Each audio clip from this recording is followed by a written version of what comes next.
Le Grand Paris, on en parle depuis 2007, depuis que Nicolas Sarkozy a lancé cette idée. La création d'une grande métropole qui puisse rivaliser avec de très grands ensembles urbains, européens et mondiaux. Et même sur le plan national, il n'existait pas pour la capitale une structure comparable à ce qu'on peut connaître en province avec le Grand Lyon ou l'île métropole.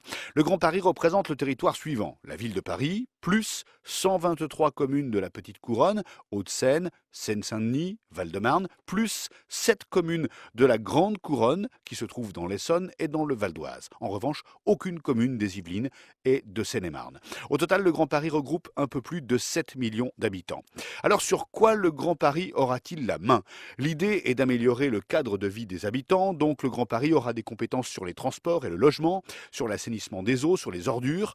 Sur les transports, le gros projet, c'est le Grand Paris Express, un métro automatique de 200 km de long qui fera le tour de la métropole. Il y aura 72 gares, mises en service progressive entre 2018 et 2030. Il y aura aussi d'autres lignes de métro. Côté logement, le Grand Paris prévoit théoriquement la construction de 70 000 logements par an. Le territoire pourrait être boosté si Paris est choisi pour organiser les Jeux Olympiques de 2024.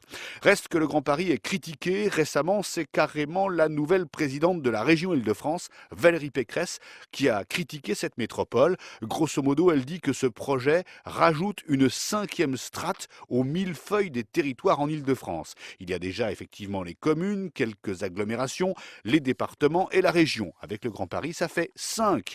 Et pour Valérie Pécresse, il n'est pas normal que 5 millions de franciliens restent en dehors du Grand Paris, qui rassemblera 7 millions d'habitants, alors que la région en regroupe 12 millions. Il est vrai que le Grand Paris peut être vu aussi comme le concurrent de la région.